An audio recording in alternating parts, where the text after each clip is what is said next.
Welcome back, class. Let's do a quick review of the last session. In the last session, we welcomed you back through your extended spring break. We also talked about the new online format. We'll try to keep things the same as best possible. We'll just be adding some video lectures for now to the course to help you through it. We then conducted an overview of Module number 3, focusing on Chapter 10, Motivation, and Chapter 9, Lifespan Development. We'll be focusing on Chapter 10 through this lecture with these video segments, and then Chapter 9 will only hit a few key points. Last session 2, we defined what motivation is. We also looked at the types of motivation that we want to talk about. We talked about intrinsic as well as extrinsic motivation. We also looked at some of the types of theories of motivation out there. We start off by looking at instinct theory based on evolution.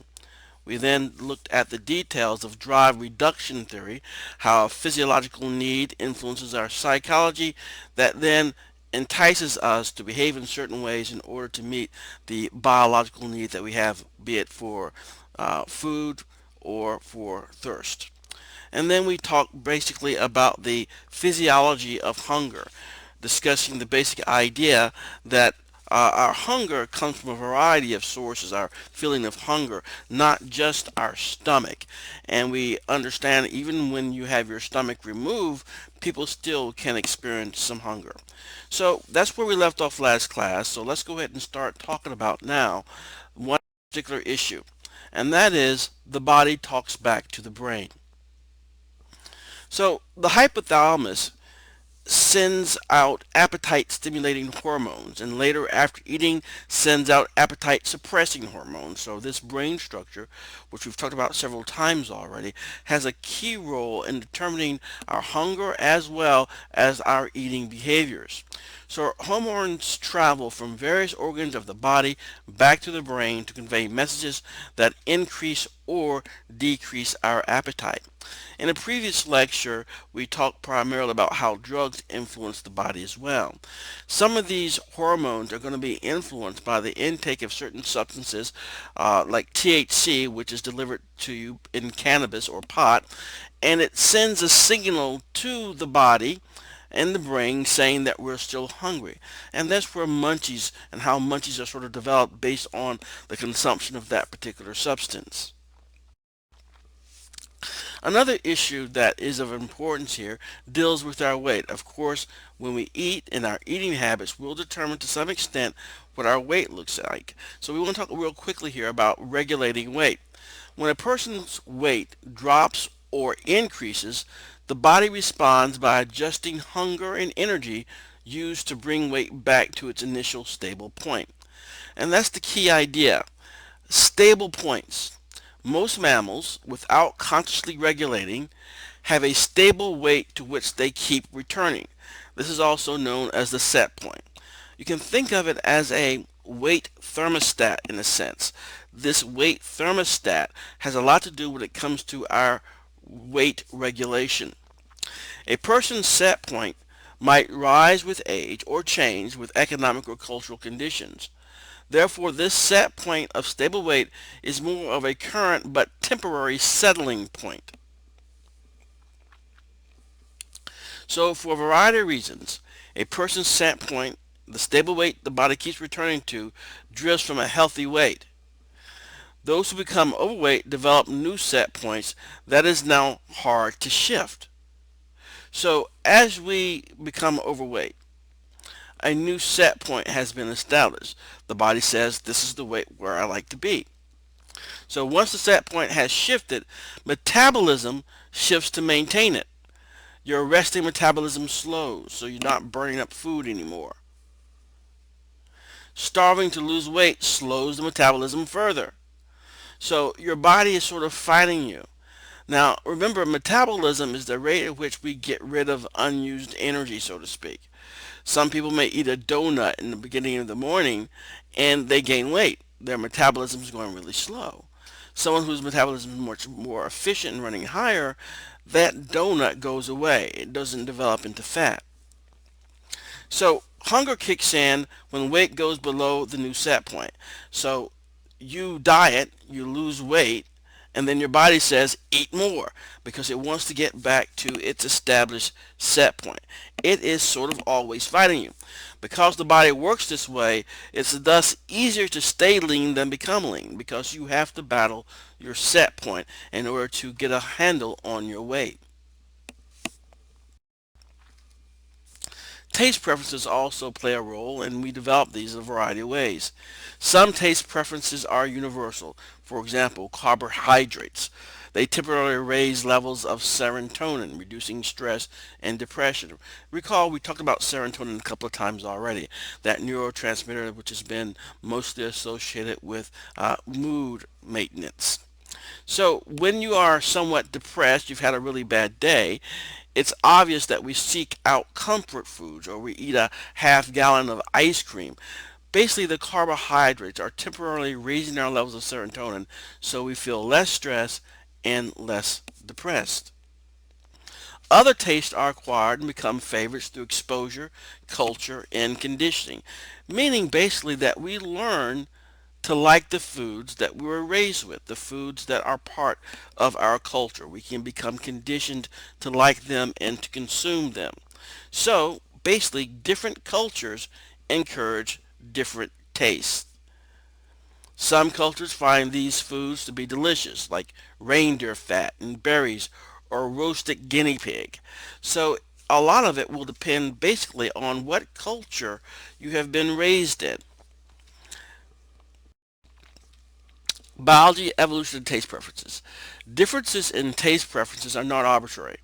Personal and cultural experience and play a role as well as does biology. We can acquire a food aversion after just one incident of getting sick after tasting food. Now, we've talked briefly about taste aversion before.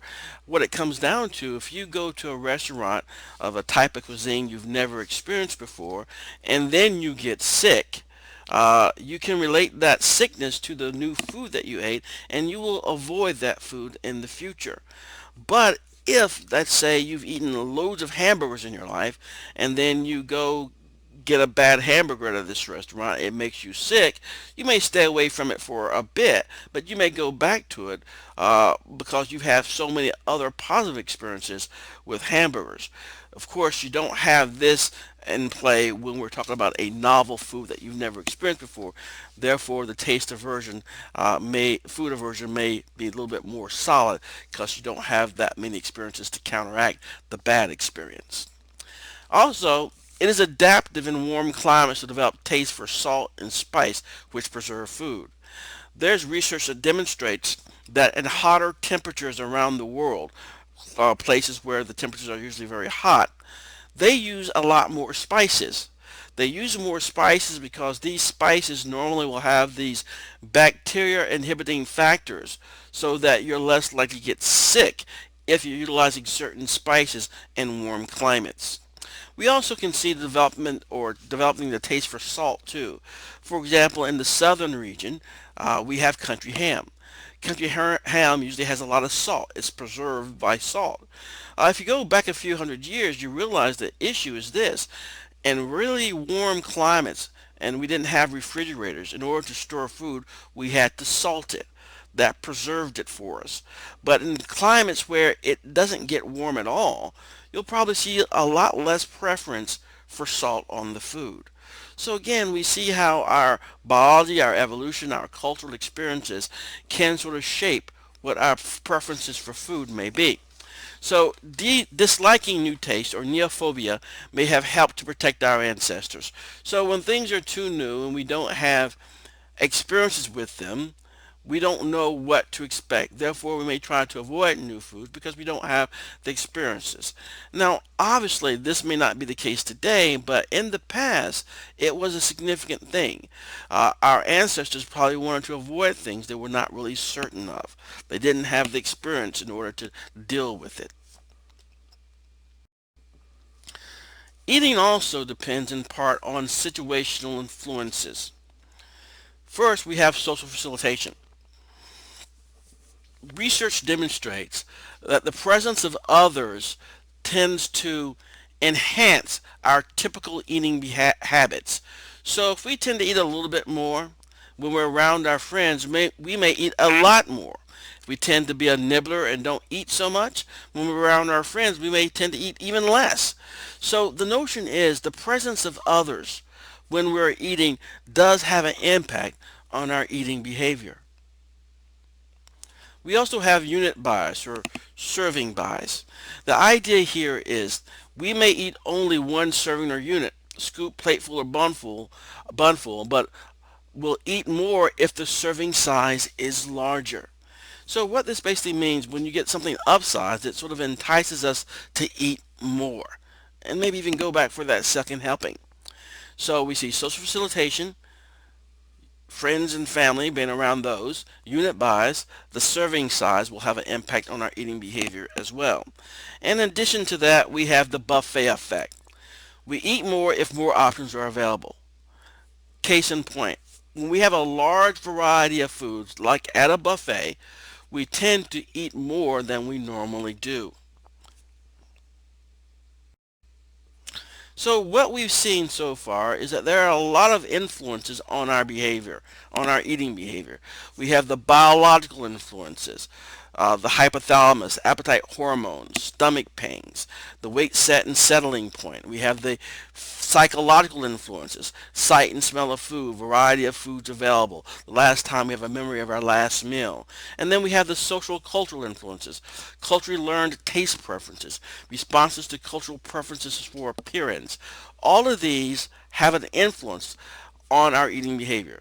So looking at the levels of analysis again, the psychosocial influences of our behavior when it comes to eating are significant and come from a variety of sources. We'll stop there for now.